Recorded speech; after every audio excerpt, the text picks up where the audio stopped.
하나님 행복하세요라는 주제와 2019년도 목표를 가지고 출발했던 한 해가 오늘 마지막 주일 예배를 드리게 되었습니다. 아버지의 행복 여부에 관심을 쏟느라고 했지만 여전히 미흡하고 부족함에 몸둘 바를 모르겠습니다. 이 프로젝트가 주님 오신 날까지 계속될 수 있는 우리의 영원한 목표가 추구하는 비전이 되게 하여 주옵시고, 오늘 말씀을 통해서 다시 한번 이를 확인하고 점검하는 시간 되게 하여 주옵소서. 예수님의 이름으로 기도드립니다.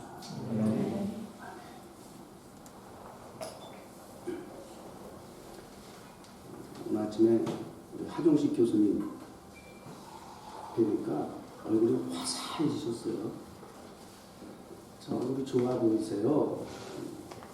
이유가 있었더라고요. 버팔로를 다니셨어요. 우리 하종식 교수님의 버팔로는 고향 가다 같은 곳이라고 듣고 왔어요. 교수님 오래전에 얼마나 되셨어요? 6년 있었어요. 6년. 아니 저기 유학생활 하실 때가. 예.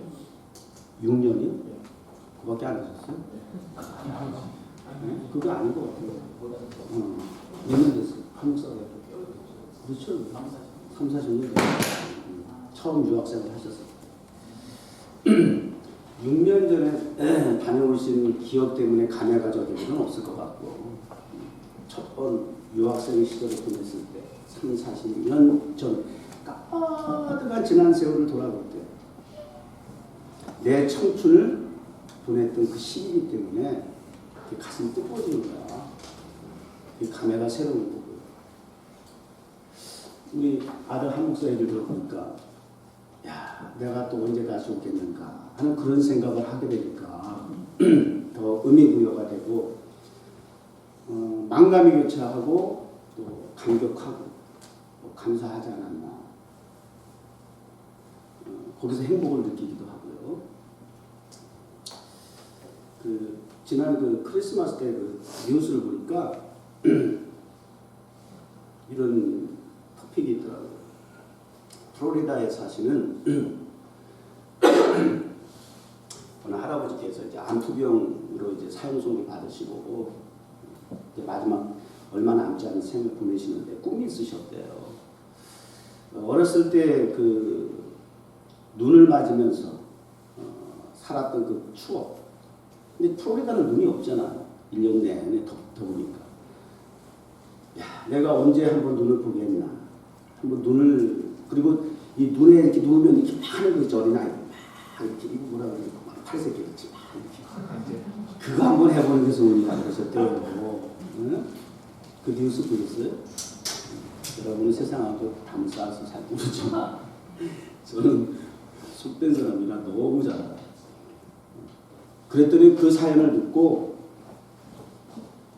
모르겠어요. 저도 디테일하게 보지는 않았는데 어느 단체가 도와주기 위해서 그 할아버지가 잠든 밤에 눈도 다 만들잖아. 눈 다. 그래가지고 그 할아버지 집안 마당에다가 눈을 만들어 놓은 거야. 팍 스키장에서 돌려가지고 만들어 놓은 거야. 그 아주 눈 떠가지고 그 할아버지 모시고 나왔는데 눈이 마당에 이렇게 풀어져. 눈이 마당에 있으니까 이 할아버지가 이렇게 지팡이 유지하고 이렇게 나오셔서 벌렁 누우셔서 이렇게 합니다. 나 이제 죽어도 소원이 없다 이러셨다는 거예요.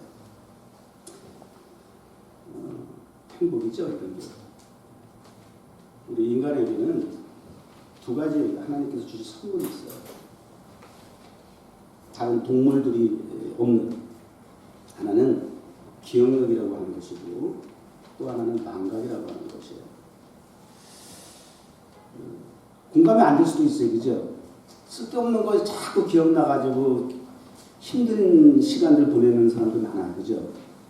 좋은 추억을 가슴에 담고 뜨끈뜨끈 따끈따끈하게 감동 속에서 이렇게 보내면 좋은데, 상하게 자꾸 아픈 추억, 깨진 상한 상처, 이런 걸 자꾸 곱씹어가지고 긴긴 밤을 고통스럽게 보내는 시간을 보내는 우리는 이런 어리석음이 없잖아요. 그렇죠? 그런 사람들에게는 기억이 무슨 선물이에요 라고 할지 모르겠지만 이건 자기의 잘못된 선택이고 집중일 뿐이고 여러분 머리가 아픈 사람을 보통 흉볼 때 뭐라 그래요? 뭘 비유해서 욕해요?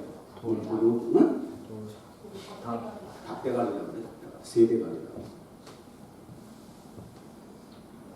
처음 들어봐요? 처음 들어보는 것처럼 거의 뭐 공감될 때 좀 표정으로 말 좀 해요. 끄떡끄떡 하든지 아멘까지는 안 하더라도 공감합니다 하고 좀 사인 좀 줘봐. 목사가 그냥 혼잣말 하니까 그냥 도대체 이게 뭐 발랄하게 얘기하는 것도 아니고 닭대가리 세대가리 그래요.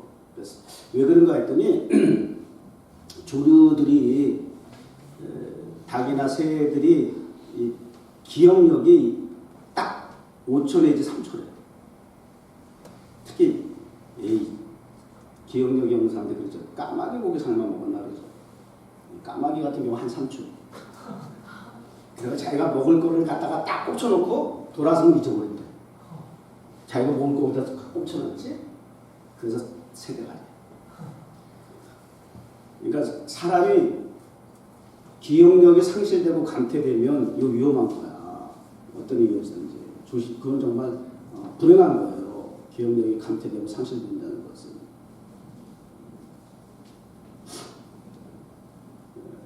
우리 2019년 마지막 12월 달에 우리 계속 다달이 우리가 포커스를 맞춘 주제가 있는데 뭐예요? 오늘 감사에 집중하라. 2019년도 감사로 시작해서 감사로 마무리할 수 있었으면 좋겠다 그런 생각이 드네요. 감사에 집중해야 되는데 그 감사를 한다는 것은 근거가 있을 때 감사가 나오는 거예요. 근거 없이 뭐 칭찬이 있고 그다음에 격려가 있어요. 무슨 차이인지 아세요? 칭찬과 격려의 차이. 칭찬은 보이는 결과물을 가지고 인정해 주는 것이고 격려는 보이는 것과 상관없이 보이지 않는 가운데서 잘했든 못했든 덕담을 주는 거겠죠. 위로를 주는 거겠죠. 힘을 주는 거겠죠. 감사도 조건 없는 감사라고 우리가 성경적으로 그렇게 우리가 근데 이야기할 수도 있겠지만 조건이 없지 않아요. 그렇게 기독교가 막무가내 종교가 아니에요. 무조건적으로 막 믿어 막 그런 거 있죠. 그냥 믿어, 그냥 순종해, 그냥 따라와, 그냥 감사해. 그렇게 이성적이지 않고 합리적이지 않고 과학적이지 않고 논리적이지 않은 게 기독교다. 이러니까 자꾸 무시당하는 거야. 왜 신앙생활을 그렇게 자꾸 왜곡을 해요? 너무 답답하니까 그렇게 또 얘기할 수도 있겠지만 절대 하나님의 역사는 하나님의 말씀, 하나님의 은혜는 그렇게 무논리가 아니에요. 무질서하지 않아요. 철저하게 현실적이고요. 철저하게 우리가 공감하고 경험이 가능해요.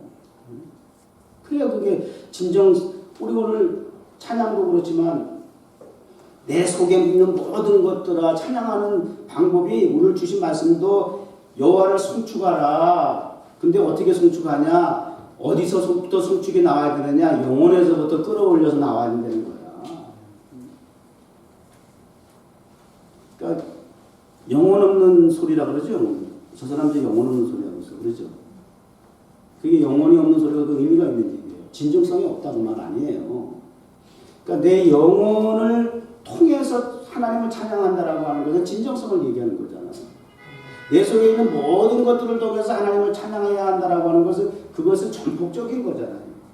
일부 감추어진 것이 따로 있는 것이 아니라 전폭적이 전부여야 하고 전처여야 하고 진정성에 대한 우리의 마음과 내용을 담아서 하나님을 찬양해야 할 감사해야 할 이유라고 하는 거죠. 근거 없이 하는 건 아니란 말이에요. 우리 하나님을 찬양하는 데 있어서 감사하는 데 있어서 마음을 담아 영혼을 통해서 영혼 있는 진정성이 있는 감사가 되고 찬양이 되길 바랍니다. 네. 영혼이 없고 마음의 진정성이 없는 찬양이면 그걸 뭐라 그래요? 가시? 그 그럼 들어도 기분 나고 아무것도 안 하고 사람이 뭐 그래도 뭐 그냥 뭐 쓴소리하는 것보다 낫다고 생각하는 사람이 있는지 몰라도 마음에 그래도 중심이 있는 사람은 그거 분별을 하게 되면 그거 좋은 건 아니죠. 진정성 있는 참된 거짓 없는 정직한 그런 마음과 영혼을 담아서 하나님을 찬양하는 그런 일이죠. 가시덩어리 같이 이렇게 앉아있으면 안 돼요. 일어나세요. 네. 벗어버리세요. 네. 가면을 벗어버리세요. 이 하나님을 찬양하는 거예요. 소출하는 거예요. 근데 감사가 전제가 돼야 돼요. 감사. 그 감사를 그러면 어떤 조건의 감사냐? 도대체 내가 하나님을 찬양해야 하는데 내 속에 있는 것들을 통해서 하나님을 찬양하고 감사를 해야 하는데 그리고 그 모든 은택, 베네핏을 하나님께서 내게 주신 모든 그 은혜를 풍성한 은혜를 그것을 잊지 말아야 한다라고 하는데 도대체 그 내용이 무엇일까? 그 근거를 이제 3절, 4절에 설명하고 있잖아요. 감사의 내용, 하나님의 은택을 잊지 말아야 할 그 내용 설명하고 있어요. 내 모든 죄악을 사하시고 병을 고치시고 생명을 파멸해서 구속하시고 인자와 공의라고 하는 크라운을 머리에 씌워주시고 최고죠. 우리가 인생에서 해결할 수 있는 문제들이에요. 여기 이제 열거된 감사의 내용들이 하나님의 은택이라고 하는 주제가 우리가 해결할 수 있는 내용들이에요. 뭐 돈이면 다 된다고 배웠어요. 돈으로 죄를 살 수 있을까요? 죄값을 대신 지불할 수 있을까요? 내 영혼의 생명을 병에서 아니 뭐 그러면 뭐 저기 돈 많은 사람들은 뭐 병도 안 걸리고 뭐 장수하고 뭐 무병장수하면 뭐 인정되겠는데 그런 사례가 없잖아요. 또 최근 뉴스 가운데 보면 그 한국의 그 언젠가부터 땅콩 항공이라고 이렇게 변명이 붙여졌는데 하여튼 집안에 그냥 서울색이니까 그 회장이 그 아버지가 돌아가셨어요. 그래가지고 갑자기 이제 승계가 돼가지고 아들이 승계를 했는데 뭐 큰 딸이 또 뭐 또 시비를 그래가지고 드라마 같은 일들이 지금 벌어지고 있잖아요. 그래서 어머니 집에서 또 대판 싸워서 뭐 지금 뭐 승계 때문에 뭐 지금 우리가 일반적으로 보편적으로 서민의 입장에서 볼 때는 참 우리가 꿈도 상상도 할 수 없을 만큼 많이 가진 사람들인데 그 가족 간에도 부모 자식 간에도 형제 간에도 이렇게 피비린내 나는 암투가 있고 다툼이 있고 이게 이 정도예요. 있다라고 하는 것. 세상에서 뭐 남부러울 것이 없이 산다라고 하는 사람들의 수준이 그 성공의 기준이라고 하는 것이 그들의 삶의 수준과 질이라고 하는 것은 결국 이 정도밖에 안 돼요. 높은 데 있으면 높은 데 그 자리를 지키기 위해서 올라가려고 또 크게 팔부동을 쳐서 그래서 그 자리에 올라갔더니 또 밑에서 그걸 또 끌어내리지 못해서 난리고 아유 정말 이 세상이 여전한 거예요. 뭐 그건 변할 수가 없는 세상의 속성이에요. 이런 구조를 가지고 있는 이 끔찍한 이 지구촌 안에서 사람들이 살아가는 이러한 모습 속에서 어떻게 죄의 문제를 해결할 수가 있고 인생의 문제가 해결될 수 있고 병의 문제가 해결될 수가 있고 생명의 문제가 해결될 수가 있느냐 말이에요. 답이 있어요? 아직도 그런 미련을 가지고 지금 추구하는 무엇인가가 아직도 포기하지 못할 만큼 여전히 우리는 그렇게 목격하면서 많은 사례들을 우리가 보면서도 여전히 나는 거기에 지금 목매여 있는 건 아니에요. 우리의 목표가 지금 거기에 목숨 걸린 것처럼 그렇게 지금 툭 추구하고 있는 건 아니냐 말이죠. 내려놓을 건 내려놔야죠. 포기할 건 포기해야죠. 그렇다고 해서 뭐 내려놓으라 포기 안 한다고 해서 다 산에 들어가는 게 아니잖아요. 우선순위를 늘 말씀드리지만 우선순위를 잘 정하라는 거예요. 무엇을 선택을 하고 어디에 집중해야 하는 것을 성경적인 말씀을 통해서 복음적으로 하나님 기뻐하시는 뜻 안에서 선택을 하고 그리고 집중해야 할 필요가 있다. 그렇게 생각하는 거죠. 근데 이 시편 기자는 다윗이라고 돼 있어요. 다윗이 그냥 승승장구하고 왕의 자리에까지 오르고 막 그러고 나서 선줄로 할 생각했다가 말이죠. 자빠지고 곤두박질 친 이후에 이 기록된 말씀이라 그래요. 그러니까 처절하게 이 그 고통 속에서 절규하듯이 하나님을 향한 간구의 시가 이 103편 앞에 102편부터 이렇게 보면 그렇게 나와 있어요. 그 절절히 그런 하나님을 향한 그러한 피 맺힌 큰과 같은 그 어리석음에 대한 무능에 대한 무지함에 대한 하나님을 떠난 결과에 대한 이 참혹함에 대해서 너무너무 아주 그냥 탄식하는 마음으로 하나님 앞에 구하고 나서 받은 응답에 대한 103편의 말씀이 계속되고 있는 거거든요. 그런데 이 다윗이 그 감사할 때에 우리 같으면 감사의 포커스가 뭐예요? 어떤 때 감사해요? 어디에 대고 감사를 해요? 감사의 중점을 어두고 있는 부분이 뭐예요? 기도했어요. 하나님 앞에 간구했어요. 소원을 빌었어요. 그때 하나님은 응답해 주셨어요. 할렐루야. 그러면 그 응답의 내용, 결과를 가지고 보이는 그 결과를 가지고 우리는 감사하는 거예요. 병을 고쳐주셨습니다. 할렐루야. 사업에 성공하게 해주셨습니다. 할렐루야. 내 자녀에게 축복해 주셔서 잘 되게 해주셨습니다. 감사합니다. 이런 거예요. 가시적인 거. 거기에 몰두하는. 근데 이게 굉장히 위험한 거란 말이에요.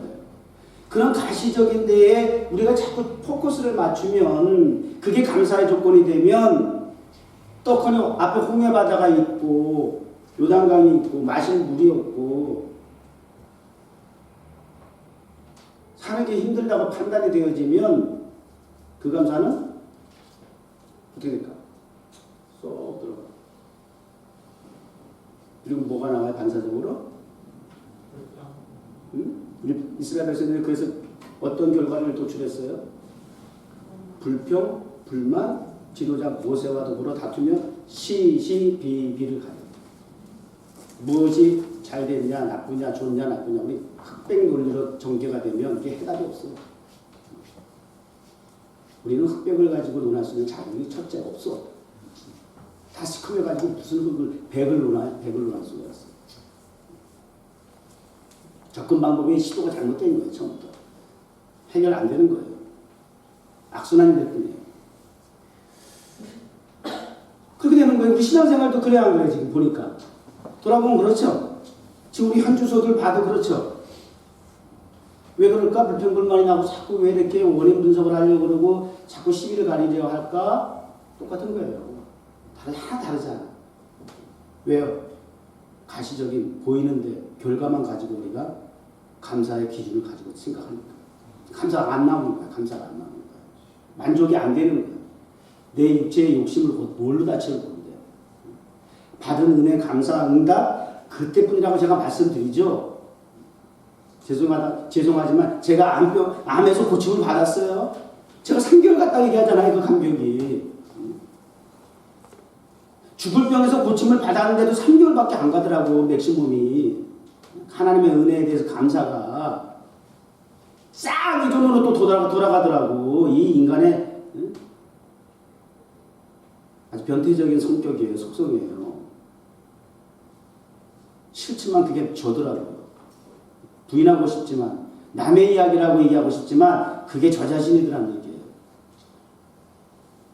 어떻게 감사해요? 다윗을 통해서 그 의미를 한번 돌아볼 수가 있는데요. 다윗은 그랬기 때문에라고 하는 전제도 있어요. 하나님의 은택을 잊으면 안 돼. 잊어야 할 건 많죠. 잊어야 할 건 잊어야 돼요. 자꾸 우리 마귀들은 우리의 연약함과 우리의 부족함과 우리의 허물을 자꾸 드러나 생각나게 하거든. 그래서 힘들게 하는 거야. 너 목사 맞아? 너가 그리스도인이야? 뭐 네가 뭐 자꾸 이렇게 시비를 붙이는 거예요. 그렇게 자격 너머를 논하려면 누가 뭐 어떻게 그럼 다 이제 뭐 돌아서야지 뭐 내려놓게 만드는 거죠. 포기하게 하는 거죠. 자괴감을 느끼게 하고 말이죠. 정체성에 대해서 스스로를 부인하게 만들어 버리는 말이죠. 그걸 그렇게 되니까 무기력해지는 거예요. 그게 마귀의 전략이에요. 속지 말아야 되죠. 그거 잊어버리셔야 돼요. 하나님의 은혜를 기억하시는데 나의 나된 것은 내가 잘내서가 아니라니까 하나님의 은혜입니다. 나는 공부한 사람이에요. 누가 나를 사망에서 건져낼 수 있을까? 라고 하는 것이 나의 솔직한 정체예요. 그런데 그럼에도 불구하고 나도 나를 어찌할 수 없는 나, 그 나를 위해서 주님이 이 땅에 오시고 나를 위해서 십자가에서 대속해 주셨어요. 그게 복음의 핵심 가치예요. 그걸 자꾸 놓치고 엉뚱한 데가 가지고 도덕적이고 윤리적인 거 가지고 자꾸 이렇게 그걸 가지고 여러분이 그리스도인으로서 정체성을 잃어버리면 안 된다고. 막 자꾸 근데 그런 걸 자꾸 생각나게 자꾸 그런 걸. 하나님의 은택에 대해서 잘 설명해 주셨어요. 잘 먹고 잘 사는 부분을 소개한 게 아니라 그런 거 얘기하게 되면 우리는 그런 거 자꾸 듣기 원하죠. 간증을 하면 내가 이렇게 해서 성공했어요. 내가 이렇게 해서 부자 됐어요. 내가 이렇게 해서 건강해졌어요. 내가 이렇게 돼서 뭐 자꾸 이런 데 굉장히 민감해 사람들이. 그런 얘기만 자꾸 듣고 싶은 거야. 그게 종교의 기독교의 핵심이 가치가 아니잖아요. 우리 주님께서 오셔서 이 땅에 3대 사역이라고 그러죠. 가르치시고 전파하시고 고치셨더라. 고치시는 것도 많고요. 가르치시는 것도 많고 전파하는 것도 많고 이 3대 사역이 하나가 돼야 돼요. 전파하는 것이 가르치는 것이 고치시는 것을 통해서 하나님의 나라를 공유하게 하는 거예요. 하나님의 은혜를 함께 누리게 하기 위한 것이죠. 치우치면 안 돼요. 병 고치는 쪽 기적에만 그걸 헤브라이즘이라고 해요. 헤브라이즘. 표적을 너희가 표적을 구하라. 유대인들의 기질은 표적을 구하는 거예요. 헬라인의 기질은 뭐예요? 헬라인의 기질은 뭐예요? 지식을 추구하는 거예요. 기독교가 성경 학적인 부분에만 집중을 해가지고 또 그 가르치는 데만 몰두하고 그것이 다라고 얘기하고 기적과 표적이 없는데 맨날 그렇게 머리만 커가지고 되겠냐? 가슴이 뜨거워야지 막 이렇게 또 감성에 또 기대게 되면 이게 안 된단 말이에요. 기적도 필요하고 표적도 필요하고 가르침과 지성적이고 지식적인 부분도 다 함께 말씀 가운데서 분별이 되고 공유가 되어져 가지고 하나님의 나라가 진정 이루어질 수 있도록 그렇게 밸런스 조화를 맞춰야죠. 균형을 맞춰야죠. 그 은혜, 하나님의 은혜가 뭔가 근본적인 은혜 보고 제시했어요. 잊지 마세요. 성경에다 굵은 줄로 탁 치고 가세요. 저는 이렇게 밑줄도 긋고 가로도 하고 막 이렇게 해놨죠. 성경에.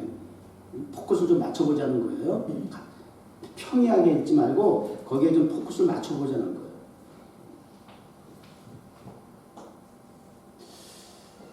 그런데 다윗은 이 내용에 집중해서 감사합니다라고 하기보다는 그 은택을 주신, 그 은택을 허락하신 하나님에게 포커스를 맞춘 거야. 하나님 당신, 그분만이 감사의 조건인 것이다. 그 말이에요. 이게 순서가 다르다니까. 보는 눈이 다른 거야. 판단하고 점검하는 게 이게 수준을 정하는 거야. 수준. 어린아이 같이 먹는 것에 보이는 것에 같이 집중하지 아니하고 보이지 않는 이 배후에는 이렇게 하나님이 이 모든 것을 나에게 허락해 주셨다라고 하는 것에 대한 보이지 않는 그 배경의 백그라운드가 되어주시는 그 하나님을 잊지 아니하고 그 하나님을 늘 중심에 두고 그래야 그게 내 속에서부터 영혼에서부터 감사가 나오는 거예요. 아시겠죠? 그러면 그 하나님을 포커스 하나님에게 집중을 하면 욥의 신앙 고백이 나옵니다. 엄청난 위대한 신앙 고백. 주시니도 주님이시여. 취하시니도 주님이시여. 주시니가 주님이시여. 거기까지 우리도 할 수 있어요. 다 뺏어갔어. 재물도 자식도 재산도 건강도 가진 모든 것은 발가벗겨서 다 뺏어가셨어. 그런데도 취하시니도 주님이십니다. 주시니가 주님이시니까 소유가 주님의 소관이니까 주님이 또 취할 자격도 있지요. 당연한 논리인데 그 논리를 우리는 지금 부인하잖아. 인정하지 않잖아. 어디 내 걸 가져가냐고. 내 거라고 해서 내 거. 나. 세상에 지구가 나를 중심으로 돌아야 된다고 하는 이런 이기주의적인 생각을 가지고 있잖아요. 감사 차원이 다르죠? 감사에 집중합시다. 네. 감사로 마무리합시다. 네. 감사로 2020년도 시작합시다. 제가 한국 갔다 오면서 한국 갔다 올 때마다 제가 꼭 결심하는 게 있어요. 다시는 안 가는 거야.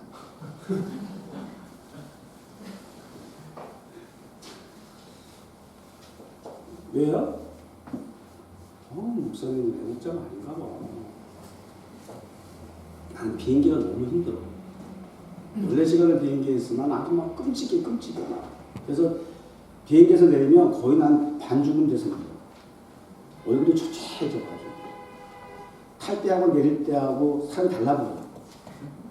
그 여파가 지금 벌써 열흘이 지났는데 아직도 지금까지도 쉽지 않아. 너무 힘들어. 비행기 한숨을 못 자는 사람, 못 자. 처음부터 그랬을까? 처음엔 안 그랬어요.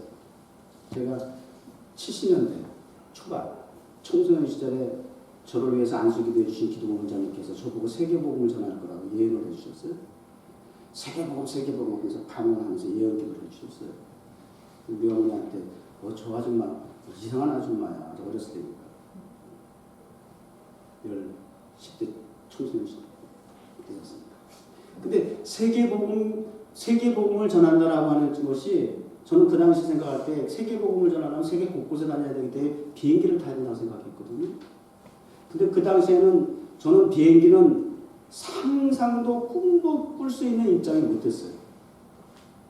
정말 특권층이 탈 수 있는 그런 사람들이 비행기를 탈 일이지 나같이 이렇게 평범한 가정에 또 가난한 목회자 가정에 막내 아들이 칠남매 아들이 상상도 못했어요. 어렸을 때. 근데 회개를 이 생각하니까 그 기도해 주신 분 너무 바보 같았어요. 어리석다고 생각합니다. 말도 안 되는 소리 아니에요. 제가 어머니한테 그랬던 게 생각이 나요. 그리고 비행기를 탄 게 제가 결혼하고 나서 제가 시드니로 초청받아서 갔거든요. 교회에. 그때 처음 비행기 탔어요. 91년도인가 그래요. 제임스 낳자마자 그 다음인가? 91년도. 그때 처음 비행기를 탔어. 어렸을 때 비행기라고 하는 거는 꿈도 못 꿨던 그 비행기를 타게 되는 저희 가정의 이민의 역사를 제가 썼어요. 칠남매 막내인 제가 공항에 나갔는데 집기는 물론이고 인천까지 해서 아마 한 100명은 나온 것 같아요. 가문에 그냥 큰 영광이야 정말.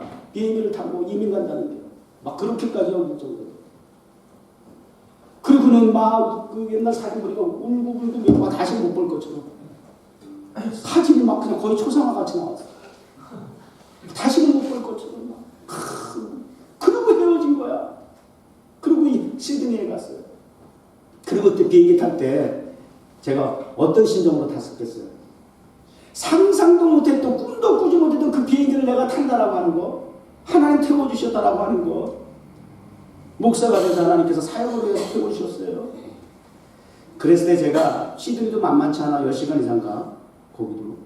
거기 내려가는 거고 여기 못 들어가는 거고 내려가는 것도 이렇게 10시간에서 12시간을 갔을 거예요. 제가 그때 잠 한숨 못 자면 그때나 이랑 똑같아. 근데 그때는 왜 잠 한숨을 못 잤느냐? 설렘과 기대와 흥분이 있었기 때문에. 창문을 꼭 얼마나 내려다보고 말이지.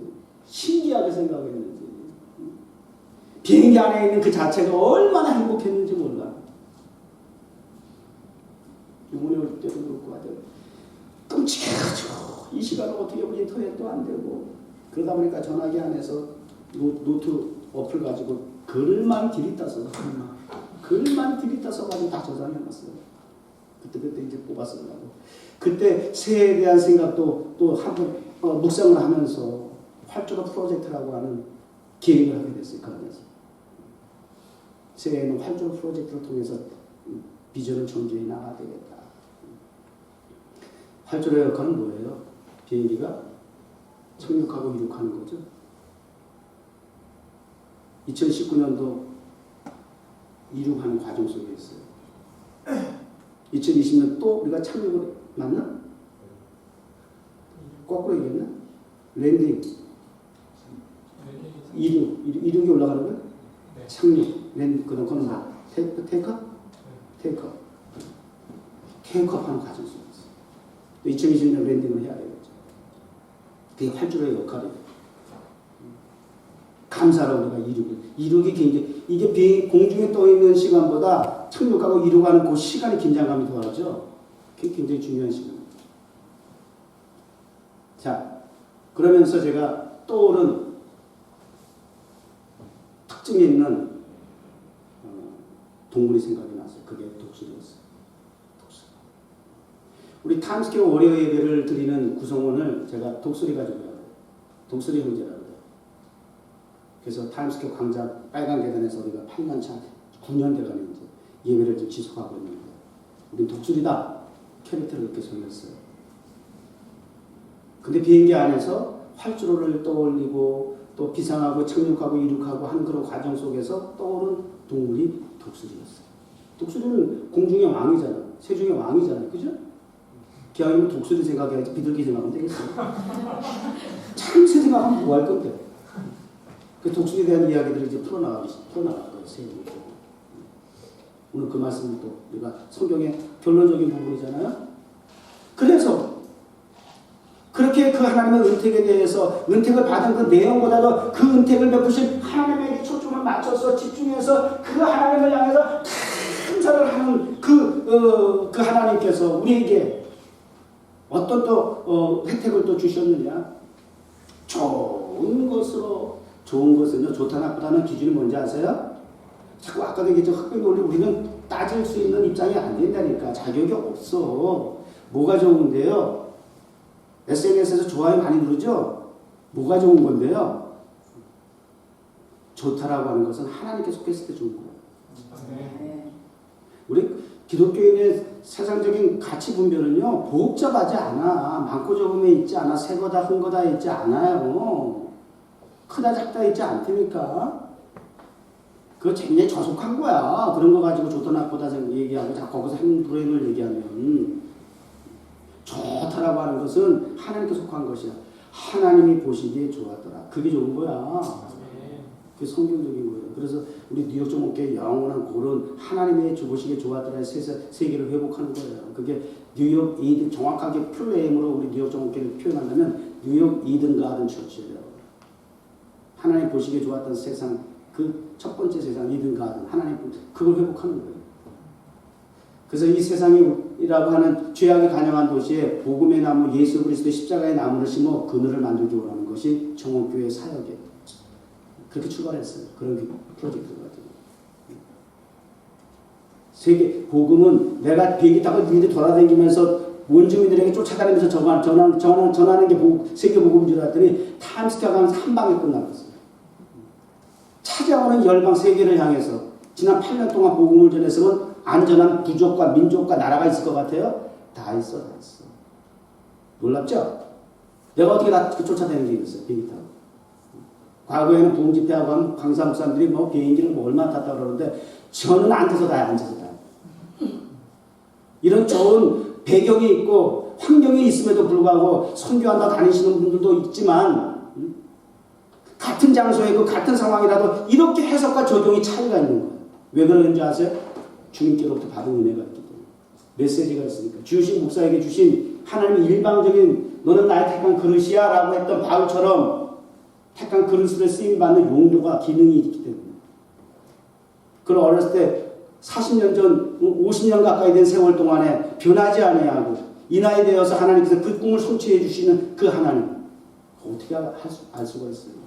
내가 계획을 세우고 프로젝트를 가지고 제가 연구하고 분석해서 그 결과를 쫓아온 것이 아니라 하나님께서 주신 약속은 하나님 성취도 하시더라고요. 방법도 하나님이 하시는 거지 내가 하는 거 아니야. 그 하나님 맡기는 게 그렇게 중요한 거예요. 나는 힘 빼는 거예요. 독수리가 이제 앞으로 구체적인 그 독수리에 대한 이야기를 1월달 좀 정리해서 이렇게 소개를 하려고 해요. 그런데 그 독수리는 어떤 독수리냐? 소원을 만족해 해주시는 거예요. 결론적인 부분, 상징적으로 내 청춘으로 독수리같이 새롭게 하시는도다. Renew like the eagle. 그래서 제가 말씀 구절은 이글 독수리. 멋있지? 촌스러워? 말도 안 되는 것 같아? 나는 이렇게 좋아. 왜 독수리가 내 청춘으로 독수리라고 했을까? 제가 60이 다 이제 됐는데 근데도 아직도 나는 청춘이야 이렇게 표현하는 거 보니까 여러분들도 이런 생각 못 하잖아. 생각이 들어도 이렇게 표현할 수 있어? 이글 독수리. 이글.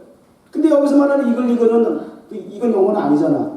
이글은 어떤 때 쓰는 거예요? 내가 이게 뭐 그냥 장난 삼아 한 제목인 줄 아세요?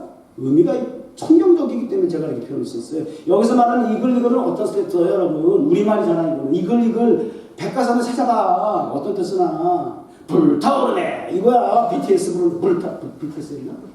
불타오르네. 불타오를 때 이글 거린다 그러는 거야. 불타오를 때. 예? 인생의 전성기가 불타오를 때야. 청년이 불타오를 때잖아. 나는 청년들이 이글 안 하는 거 보면 난 열받아. 눈에서부터 눈빛이 달라야 돼. 이글 거리는 게 막 있어야 돼. 불타오르는 게 있어야 돼. 청년 때 그 열정이 없으면 도대체 네 나이 먹어서 열정 가지를? 나는 이제 유언을 준비할 때야. 나는 우리 아버지 유언을 뭘 남기셨나 생각해 봤어. 그때 생각이 났어요. 뭘 남겼냐? 보이지 않는 믿음의 자산을 유업을 남기셨어요. 남들처럼 무슨 회장님이 되셔가 재물을 남긴 게 아니라 기업을 남긴 게 아니라 믿음의 자산을 남기셨어요. 두 번째는 믿음의 조상으로부터 시작해가지고 우리 현재 자녀 손들까지 일일이 사진 찍힐 그렇게 옛날부터 좋아하셨어요. 이 어르신. 그래가지고 사진을 형제들마다 칠남매마다 다 가족 단위로 사진을 앨범을 다 만들어 놓으셨어요. 그리고 거기에 꼼꼼히 글을 써놓으셨어요. 해석을 해놓으셨어요. 난 가만히 생각해 난 정말 아버지만은 아들 없다 그러고 아버지보다 나은 아들이라는 표현도 있지만 나는 그 아버지의 그 아들이라는 소리를 듣고 싶어. 근데 그게 맞는 것 같아. 저에게도 믿음의 유산을 남긴다. 믿음의 유산이 있고 그 다음에 우리 아버지 같이 앨범을 남기셨다면 저는 무슨 앨범이 있을까? SNS라는 앨범. 제가 죽은 다음에 제 인생을 돌아볼 수 있다고 하는 것은 인스타그램과 페이스만 들어가면 저희 인생 목회가 쫙 다 나와. 목사로서 이렇게 살다 갔다. 일기장 저는 다 기록해놨어요. 저는 그래서 SNS를 일기장이라고 생각해요. 날마다 때마다 순간마다 묵상 노트를 기록하고. 그거 굉장히 좋아. 그러니까 습관적으로 자꾸 기록하게 돼 있어. 무슨 소리를 좀 놓치질 않아. 아침에 잠깐 들은 우리 한종식 교수님의 이야기도 제가 소재로 쓰잖아요. 안 놓치는 거야. 적용이 가능하거든. 우리들의 얘기잖아. 현실의 얘기잖아. 그 습관이 되니까 좋아. 그러니까 그냥 너무 많아. 어떤 날 하루에 막 대여섯 개 글을 올리니까는 누가 뭐라 그럴까 해서 좀 자제하는 편인데 막 이렇게 그냥 그러면 제 삶을 다 우리 아버지가 남기신 앨범처럼 그렇게 저의 삶을 그 SNS를 들어가면 다 볼 수가 있어요. 목사로서의 그런 어떤 삶을 살았을까. 그리고 저한테 우리 아버지 신필 편지를 남기신 내 이름은 정직이의 별명은 최선입니다. 라고 했던 부분들. 이런 정도예요. 이제 이 나이가 되니까 이제 우리 자식들에게 나도 우리 아버지처럼 유언을 준비해야 되겠다. 이런 생각이 문득 들더라고. 2019년을 마무리하면서. 그렇다고 해서 이제 100세 시대인데 이제 60 됐으니까 이제 뭐 얼마 남지 않다. 100세 시대라고 하지만 무슨 뭐 내일은 안 몰랐는데. 그리고 얼마 전까지만 해도 뭐 암 때문에 뭐 산이 준비했는데 무슨 내일의 보장이 어딨고 책임이 어디 있어요. 내일은 안 몰라야죠. 오늘 하루하루 사는 거죠. 최선을 다하는 거죠. 항상 이렇게 뭔가 남길 수 있는 그런 자신을 한번 돌아보는 시간이 되었어요. 어쨌든 저와 여러분 나이와 상관없이 이글 독수리 됩시다. 네. 불타오르는 열정, 그걸 우리는 그 인생을 정리할 때 단계를 나눌 때 이 청년 시절이 이글거리는 시절이잖아요. 불타오르는 정열이 있는 열정이 있는 꿈과 비전을 가지고 세상을 씹어먹어버릴 것 같은 그러한 담대함이 있는 시절이잖아. 그런 청년들이 기죽어 있고 고개 숙이고 있고 미래가 없고 내일이 없고 열정이 없으면 돌아버리는 거예요. 이거 진짜 터지는 거야. 이거 어떻게 해. 너무 힘들지. 미래가 없잖아. 우리 뉴욕 종합교회 이런 세상 속에서 이글 독수리 돼야 되겠어요? 네. 그래서 2020년도는 회춘하고 이글 독수리로 회춘해야 될 거예요. 다시 비상하자. 이력을 잘 2019년 착륙을 하고 다시 이제 랜딩을 해서 비상을 2020년에 하자. 그래서 제가 독수리라고 하는 주제를 가지고 2020년은 이 8.5 프로젝트를 전개하려고 하는데 어쨌든 말씀 마치겠습니다. 감사에 집중합시다. 하나님 감사합니다. 감사의 주제는 본질은 하나님이시죠. 기도하겠습니다. 하나님, 우리에게 하나님의 은혜를 잊지 않는 좋은 기억을 주셔서 감사합니다. 그렇지 않으면 늘 우리는 배은망덕한 배신자가 될 뿐입니다. 하나님, 그동안 그렇게 살아왔다면 이후로는 주신 말씀처럼 감사의 내용보다 그 감사의 모든 배경 속에서 역사하시고 함께 하셨던 임마누엘의 하나님을 찬양하고 송축하기를 원합니다. 껍데기가 아니라 가식이 아니라 형식이 아니라 순서에 의해서가 아니라 우리 온몸과 마음과 뜻과 정성 내 속에 있는 모든 것 그리고 영혼을 담아 드리는 송축이 되고 감사가 되고 하나님의 선택에 후회 없는 하나님을 향한 집중이 되게 하여 주옵소서. 예수님의 이름으로 기도드려요.